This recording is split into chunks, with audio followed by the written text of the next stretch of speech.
Captain Zethkar stood on the bridge of his ship, staring at the dead solar system through the main window.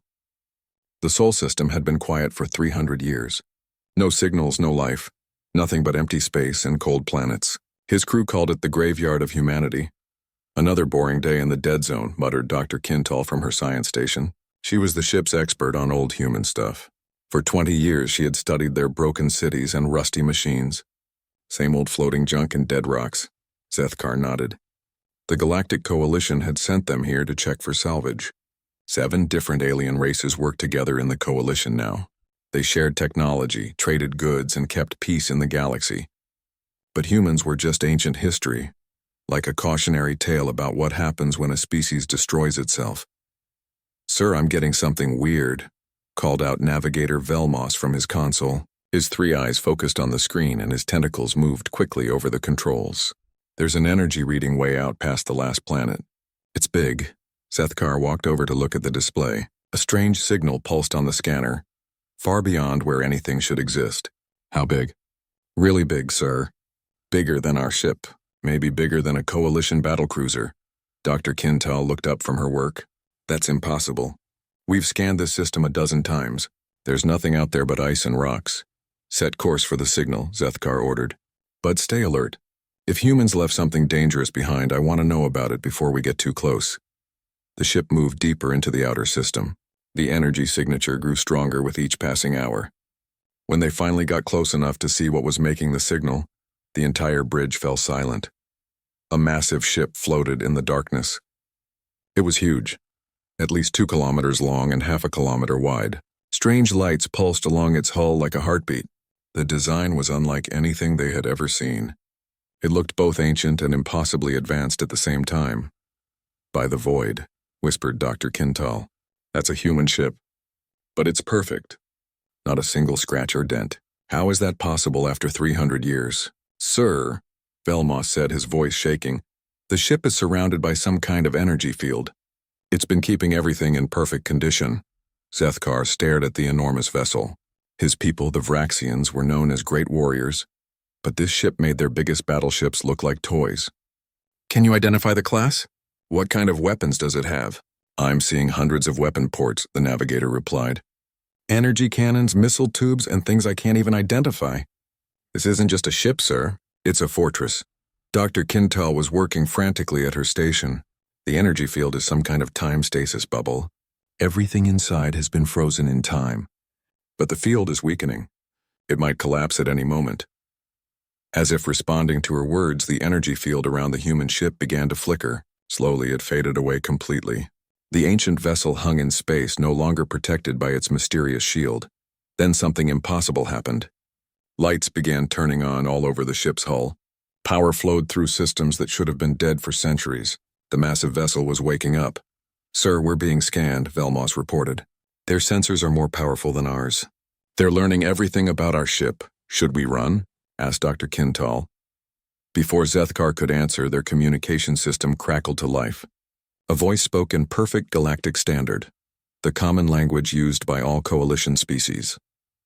"This is Admiral Jake Morrison of the United Human Fleet, commanding the UHS Defiance. You are in restricted space. Identify yourselves immediately and state your purpose." The bridge crew looked at each other in shock. A living human was talking to them. After 300 years of silence, humanity had returned. Zethkar straightened his uniform and activated the reply channel. "This is Captain Zethkar of the Vraxian vessel Nebula's Edge, representing the Galactic Coalition. We believed humanity was extinct. How are you still alive?" There was a long pause before the human admiral responded. "Extinct? Interesting assumption, Captain. We've been watching your coalition for quite some time. Your species have made impressive progress in our absence.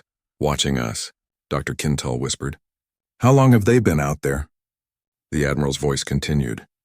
"Captain Zethkar, I'm transmitting coordinates for a meeting location. Come alone in a shuttle. We have much to discuss and time is running short." "Time is running short for what?" Zethkar asked. "The real enemy is coming, Captain. The force that made us disappear 300 years ago. They're almost here, and your coalition is not prepared for what's heading your way." The communication ended, leaving the bridge in stunned silence. Zethkar looked at his crew. Dr. Kintal was pale with shock. Navigator Velmos was checking and rechecking his instruments, as if he couldn't believe what he was seeing. "Sir," Velmos said quietly, "if humans have been hiding out here for 300 years, and if they built ships like that one, then they're far more advanced than anyone in the Coalition. And if there's something coming that scared humans enough to disappear," Dr. Kintal added, "then we're all in serious trouble." Zethkar nodded grimly. He had come to the Sol system looking for old junk and historical artifacts. Instead, he had found humanity very much alive, hiding in the darkness with technology that made Coalition ships look primitive. "Prepare a shuttle," he ordered, "and send an emergency message to Coalition Command. Tell them that everything we thought we knew about humans was wrong. They didn't destroy themselves. They've been preparing for something, and that something is coming our way." As the shuttle bay opened and Zethkar prepared to meet with the human admiral, he wondered what other surprises humanity had been hiding in the dark corners of space. The galaxy was about to change, and the Galactic Coalition had no idea what was heading their way. The UHS Defiance hung in space like a sleeping giant, its weapon ports gleaming in the starlight. After 300 years of waiting, humanity was ready to reveal itself to the galaxy once again.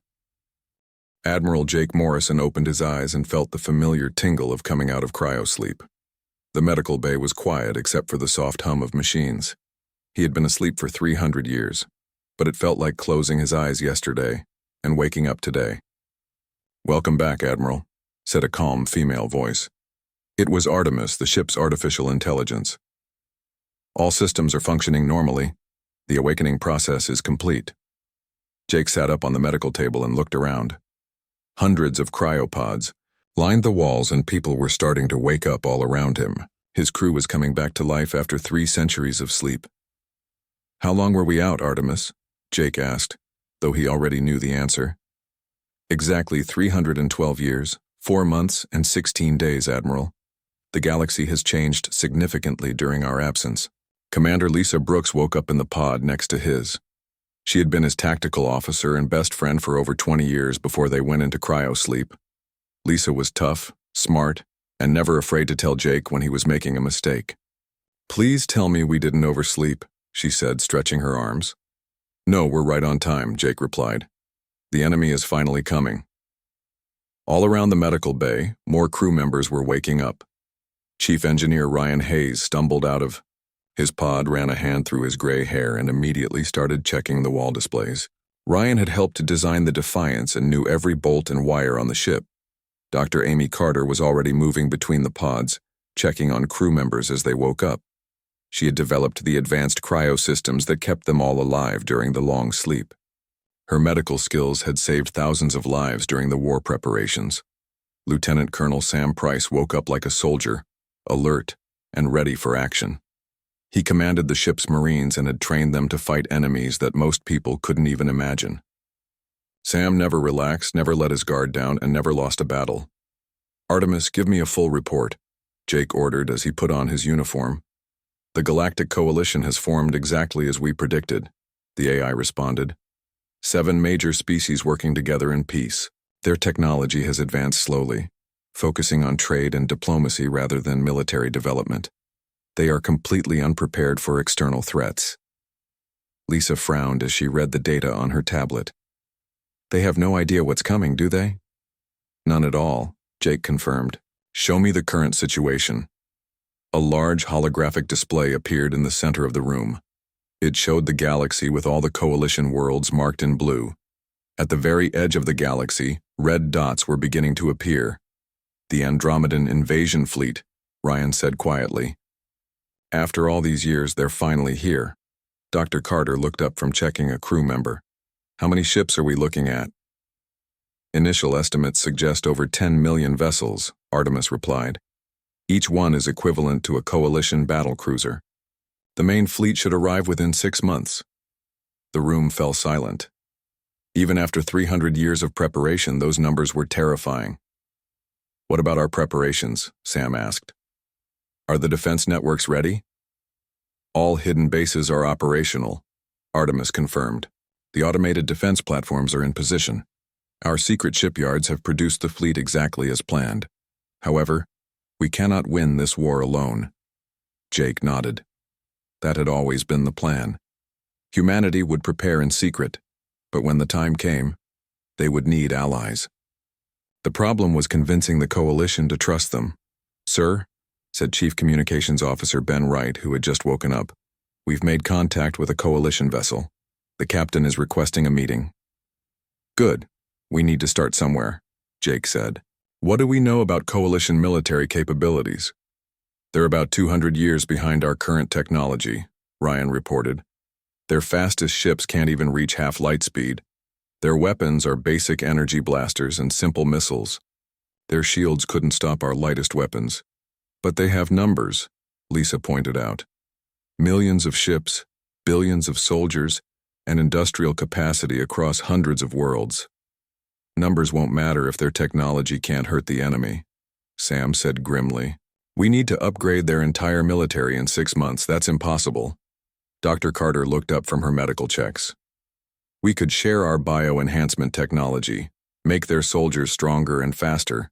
It won't make them equal to us, but it might give them a fighting chance." Jake walked to the main window and looked out at the stars. Somewhere out there, the coalition was living in peace, trading with each other, exploring new worlds, and building a better future. They had no idea that death was coming for them from another galaxy. "Artemis, what have you learned about coalition psychology?" he asked. "They are naturally cooperative species," the AI replied. "They solve their problems through negotiation and compromise. However, this makes them poorly suited for total war. They have never faced an enemy that wants to completely destroy them." "That's where we come in," Lisa said. "Humans know how to fight impossible odds. We also know how to unite different groups against a common enemy," Jake added. "The question is whether they'll trust us enough to let us lead." Ryan was studying the ship's systems on his tablet. "All weapons are fully charged. Our quantum fold drives are operating perfectly. The fighter squadrons are ready to launch. This ship is the most powerful vessel ever built by humanity, and we have 49 more just like it hidden around the galaxy," Sam added with a grim smile. Jake turned back to his crew. These people had volunteered to give up everything they knew, to sleep for centuries, and to wake up in a galaxy that might not want their help. They did it because they knew that sometimes someone has to stand up and protect those who can't protect themselves. "All right, people," Jake announced. "We've spent 300 years preparing for this moment. The coalition doesn't know us, doesn't trust us, and probably doesn't want our help. But they're going to get it anyway." "What are our orders, sir?" Lisa asked. "We're going to save the galaxy," Jake replied. "Even if they don't want to be saved." The UHS Defiance hummed with power as 50,000 crew members took their stations. After 3 centuries of sleep, humanity was awake and ready for war. The Great Council chamber on Nexus Prime had never seen such tension. Representatives from all 7 coalition species sat around the circular table, their faces showing fear, confusion, and disbelief. At the center of it all stood Admiral Jake Morrison, calm and confident like he owned the room. Chancellor Vexishaw of the Altarian Republic tapped her claws nervously on the table. She had led the coalition for 5 years, and nothing had prepared her for this moment. Next to her, General Mordock of the Krellian Defense Force glared at the human with obvious suspicion. "Let me understand this correctly," Chancellor Vexishaw said, her voice tight with stress. "Your species has been hiding in our galaxy for 300 years, watching us, studying us, and preparing for a war we didn't even know was coming?" "That's exactly right," Jake replied without any shame or apology. Ambassador Kate Williams stood beside Jake, looking completely relaxed despite being surrounded by alien leaders who could order their deaths with a word. She had been a politician on Earth before volunteering for the deep space mission. Kate knew how to handle hostile crowds.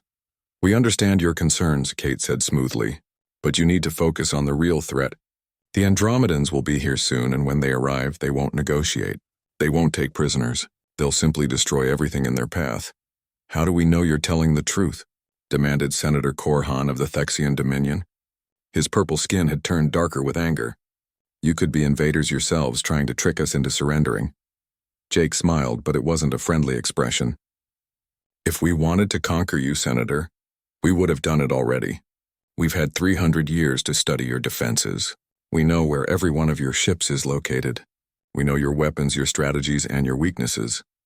That sounds like a threat, growled General Mordock. It's a fact, Jake replied calmly. But we're not here to conquer. We're here to save your lives. Dr. Neil Parker, the human chief science officer, stepped forward with a data pad. He was a quiet man who preferred facts to politics. May I show you something? He activated a holographic display that filled the center of the room. It showed the galaxy in perfect detail, with every coalition world, every fleet, and every defense station clearly marked. This is what we know about your military, Neil said. You have approximately 50,000 ships spread across 700 worlds. Your total military personnel numbers about 2 billion. Your industrial capacity can produce roughly 5,000 new ships per year. The alien leaders stared at the display in shock. The information was completely accurate down to the smallest details. How did you get this? Whispered Admiral Zaintal of the Nexari fleet. We've been watching, Neil replied simply. Now let me show you what's coming. The display changed to show the edge of the galaxy. Red dots appeared, thousands of them, then millions. The alien leaders watched in horror as the true size of the Andromedan fleet became clear. 12 million warships, Neil continued, each one more powerful than your best battlecruiser. They've been traveling for 3 centuries and they'll arrive in less than 6 months. Chancellor Vexishaw felt her hearts racing. That's impossible. No one could build a fleet that large. The Andromedans aren't like us, Jake explained. They don't have different species working together. They're a single race with a single purpose, to consume everything in their path. They've already destroyed 17 galaxies. 17? General Mordock's voice was barely a whisper. Kate nodded grimly. We barely escaped from them 300 years ago. Earth was their first target, but we detected their advanced scouts and realized what was coming. Humanity made a choice. We could run and hide, or we could stay and prepare to fight. So you chose to hide, Senator Korhan said with obvious contempt. We chose to prepare, Jake corrected. There's a difference. Suddenly, alarms began blaring throughout the council chamber. A young coalition officer rushed into the room, his face pale with fear.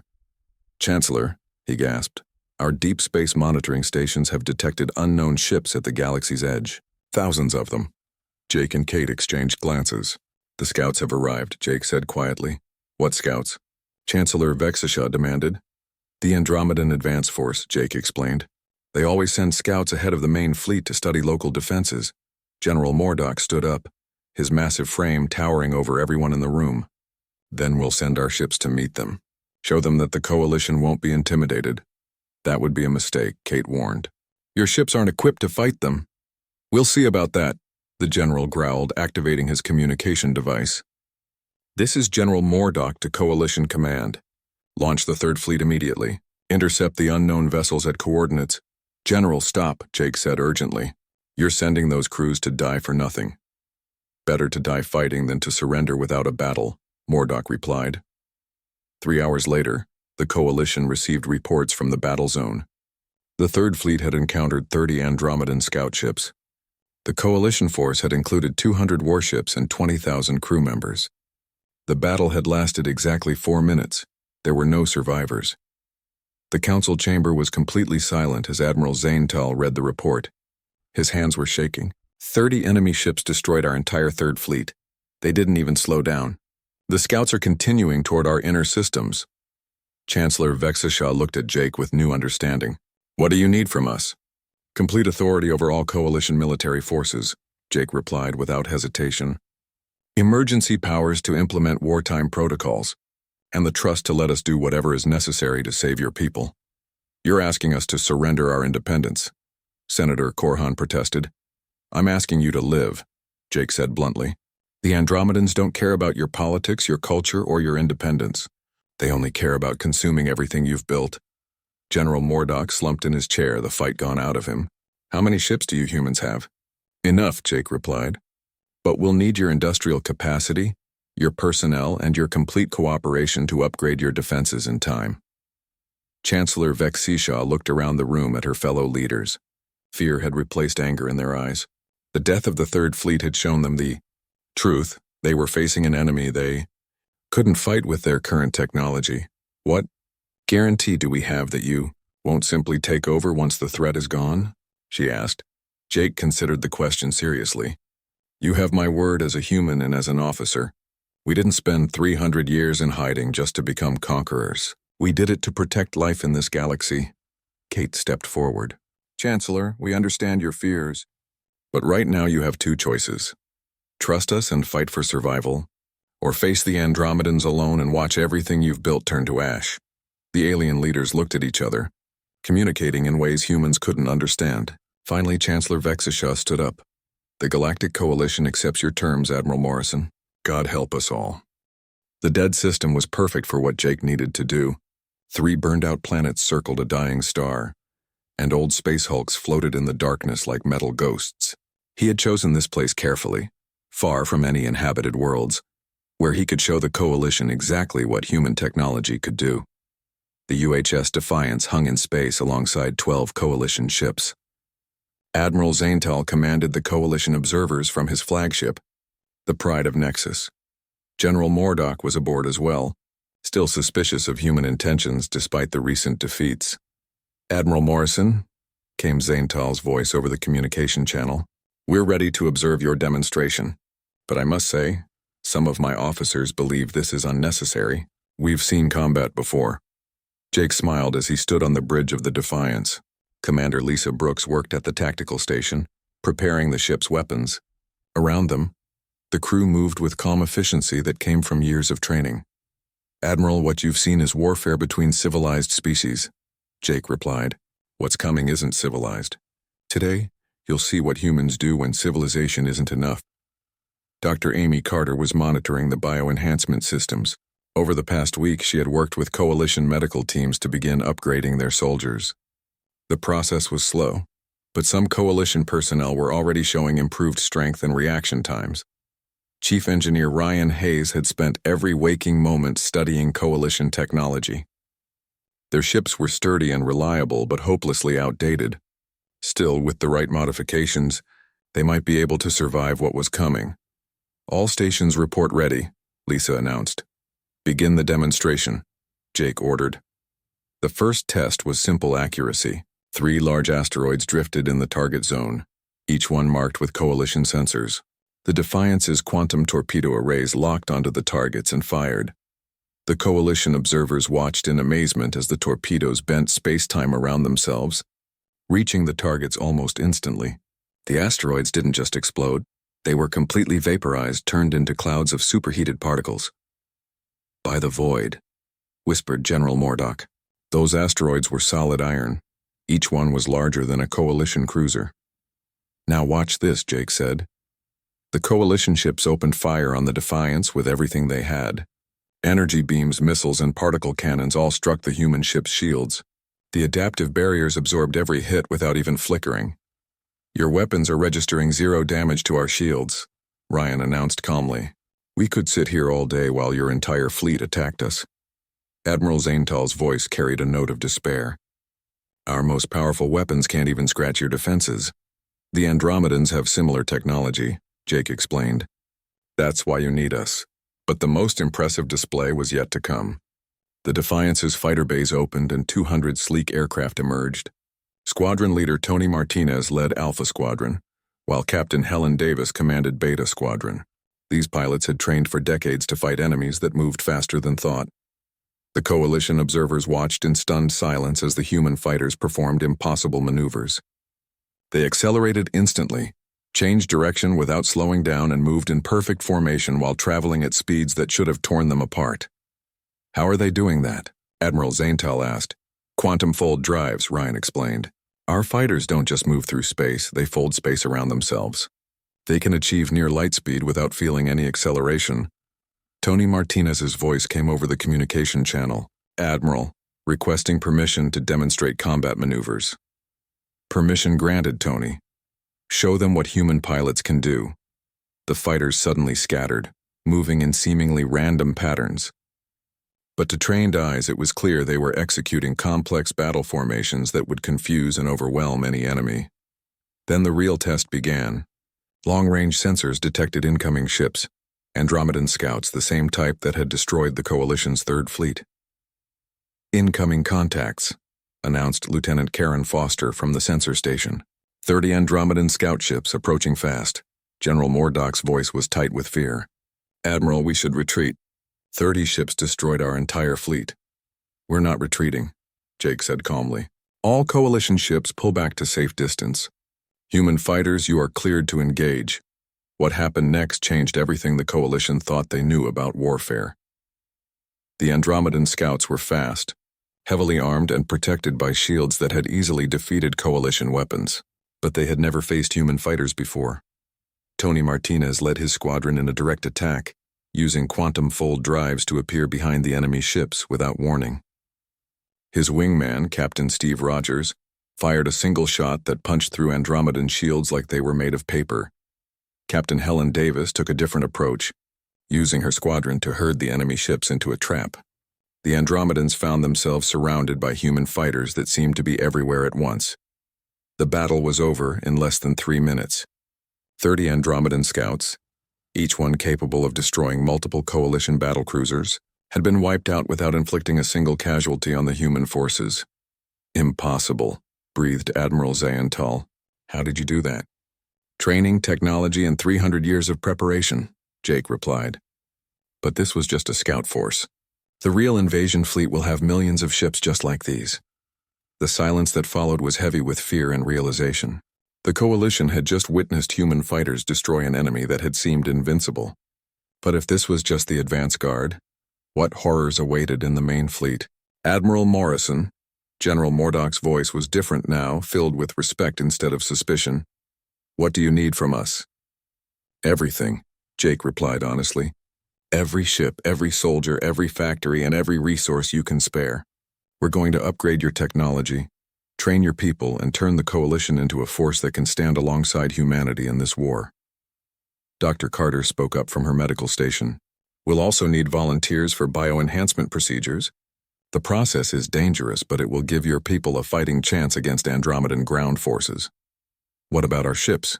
Admiral Zayental asked. Ryan Hayes pulled up a holographic display showing Coalition vessel designs. We'll retrofit your ships with quantum drives, upgrade your weapons, and install proper shield generators. It won't make them equal to our ships, but it will give them a chance to survive. Lieutenant Colonel Sam Price had been quiet during the demonstration, but now he stepped forward. General Mordaugh, I'll need to speak with your ground commanders. Your soldiers are brave, but they're not prepared for the kind of fighting that's coming. What kind of fighting? The general asked. Sam's expression was grim. The kind where surrender isn't an option and retreat means death. The kind where you fight not for territory or glory, but for the right to continue existing. Jake looked out at the debris field where the Andromedan scouts had been destroyed. Somewhere out there, millions more enemy ships were approaching. The Coalition had seen what human technology could do, but the real test would come when the full invasion force arrived. Admiral Zayental, General Mordaugh, Jake said formally. Welcome to the war. I hope you're ready for what comes next. The Coalition observers returned to their ships with new understanding. They had allies now, but they also knew the true scope of the threat they faced. The galaxy's survival depended on species that had never worked together, learning to fight as one unified force. Time was running out, and the real war hadn't even begun yet. The emergency meeting on Nexus Prime felt different this time. The Coalition leaders no longer looked at Admiral Jake Morrison with suspicion. They looked at him with desperate hope. Chancellor Vexishaw leaned forward across the conference table, her claws extended in stress. Admiral, our scouts report that the main Andromedan fleet has entered our galaxy. 12 million ships, just as you predicted. They'll reach our outer colonies in 2 months. Then we don't have much time left to prepare, Jake replied calmly. What's the status of our preparations? General Mordaugh stood up and activated a holographic display. The gruff Krellian warrior had changed completely over the past few weeks. He now deferred to human expertise without question. We've retrofitted 8,000 Coalition ships with your quantum drive technology, he reported. Chief Engineer Hayes' teams have been working around the clock, but it's slow work. Ryan Hayes nodded from his position at the technical station. The problem is that Coalition technology is so different from ours. We're essentially rebuilding each ship from the inside out. At our current rate, we can upgrade maybe 1,000 ships per week. That's not fast enough, Senator Corhan pointed out. We need to protect 700 worlds. Dr. Amy Carter looked up from her medical reports. The bioenhancement program is showing better results. We've successfully upgraded 50,000 Coalition soldiers so far. Their strength and reaction times have improved by 300%. What about weapons? Asked Admiral Zaintal. Lieutenant Colonel Sam Price stepped forward. We've trained 20,000 Coalition Marines in human combat tactics. They're learning fast, but they're still not ready for what's coming. Jake studied the tactical displays showing Coalition fleet positions. Even with human upgrades, they were vastly outnumbered. But that had always been part of the plan. Artemis, he said, addressing the ship's AI. Transmit authorization code Alpha 77 to all hidden human assets. Authorization confirmed, Admiral, the AI responded. All hidden bases are now active. The real human fleet is powering up. The holographic display suddenly filled with new contacts. Green dots appeared throughout the galaxy. Hundreds of them, then thousands. The Coalition leaders stared in shock as humanity's true strength was revealed. Sweet mercy, whispered Chancellor Vexashaw. How many ships do you have? 50,000 warships, Jake replied. Each one equivalent to the Defiance. We've been building them in secret shipyards for 3 centuries. Admiral Zaintal was speechless. The human fleet was larger than the entire Coalition Navy, and every ship was more advanced than anything the aliens had ever seen. Why didn't you tell us about this before? General Mordock demanded. Because we needed to know we could trust you, Jake explained. And because the enemy has been watching too. We couldn't reveal our full strength until the last possible moment. Kate Williams, who had been quietly observing the meeting, finally spoke up. The question now is whether we can coordinate our forces effectively. We're talking about the largest military operation in galactic history. The first test came sooner than expected. Andromedan forward scouts had reached the outer rim systems and were attacking Coalition colonies. The calls for help were desperate and terrifying. Admiral, came an urgent transmission from Colonel Pete Murphy, commander of the Rim Defenses. The Andromedans are hitting Colony 7. They're massacring civilians. We need immediate support. Jake didn't hesitate. Lisa, take us there. Maximum speed. The UHS Defiance folded space around itself and emerged near Colony 7 in less than an hour. What they found was a nightmare. Andromedan ships were systematically destroying everything on the planet's surface. Cities burned and millions of people were dying. All human ships, this is Admiral Morrison. Jake broadcast on the command channel. Engage immediately. No mercy, no prisoners, no hesitation. The battle that followed showed the Coalition what humanity was truly capable of. 50 human warships attacked 300 Andromedan vessels without fear or doubt. The enemy had superior numbers, but humans had superior training, technology, and something else. Pure determination. Captain Helen Davis led her fighter squadron in a desperate attack on the Andromedan flagship. Her ship was damaged, engines failing, but she refused to retreat while civilians were dying below. Commander Lisa Brooks coordinated the fleet's weapons with deadly precision. Every shot counted. Every target was chosen to maximize damage to the enemy, while minimizing harm to the planet below. Chief Engineer Ryan Hayes worked frantically to keep the ship's systems running under heavy fire. Sparks flew from damaged consoles, but he and his team never stopped working. Lieutenant Colonel Sam Price led a boarding action against a disabled Andromedan cruiser. His Marines fought hand-to-hand with alien warriors that were bigger and stronger, but human tactics and training proved superior. The battle raged for 6 hours. When it was over, the Andromedan attack force had been completely destroyed. But the cost was terrible. 15 human ships were lost and Colony 7 was in ruins. Jake stood on the bridge looking at the burning planet below. How many survivors? He asked quietly. About 2 million, Dr. Carter reported, tears in her eyes. Out of 15 million colonists. The communication channel crackled to life with a transmission from the planet's surface. It was Governor Krellin, one of the few Coalition officials who had survived. Admiral Morrison. The governor's voice was filled with grief and gratitude. Your people saved what was left of our world. We owe you a debt we can never repay. You don't owe us anything, Jake replied. We're all in this together now. But the real shock came when Admiral Zaintal arrived with a Coalition fleet to help with rescue operations. Jake watched from the bridge as Coalition ships worked alongside human vessels, sharing resources and coordinating rescue efforts without any of the mistrust that had existed before. Admiral, Zaintal's voice came over the communication channel. My officers want to know something. When the Andromedan flagship had you outnumbered and outgunned, When your ship was taking heavy damage, why didn't you retreat? Jake considered the question seriously. Because retreating would have meant abandoning those people to die. Humans don't do that. Even when retreating might have been the smart tactical choice? Especially then, Jake replied. We don't measure our success by how many battles we win. We measure it by how many people we save. There was a long silence before SilentHFY responded. I think I'm beginning to understand why your species survived when so many others didn't. Over the next few days, word of the battle spread throughout the galaxy. The Coalition learned that humanity had revealed its hidden fleet not to conquer, but to protect. Human ships were arriving at threatened worlds, evacuating civilians, and fighting desperate battles against impossible odds. Chancellor Vexisha sent a personal message to Jake. Admiral, the Coalition Council has voted. We're placing all our military forces under human command, not because we have to, but because we want to. You've earned our trust. Jake shared the message with his senior staff. Commander Brooks smiled for the first time in weeks. Chief Engineer Hayes actually laughed. Dr. Carter wiped away tears of relief. What are your orders, Admiral? Lisa asked. Jake looked out at the stars, where millions of enemy ships were approaching the heart of Coalition space. The real war was just beginning, but something had changed. Humanity was no longer fighting alone. Signal all human fleets, he ordered. And send a message to every Coalition world. Tell them that no matter what comes, we won't abandon them. We'll fight for every world, every city, and every life. And if we lose, Sam Price asked quietly. Then we'll lose fighting for something worth dying for, Jake replied. The right of peaceful species to exist without fear.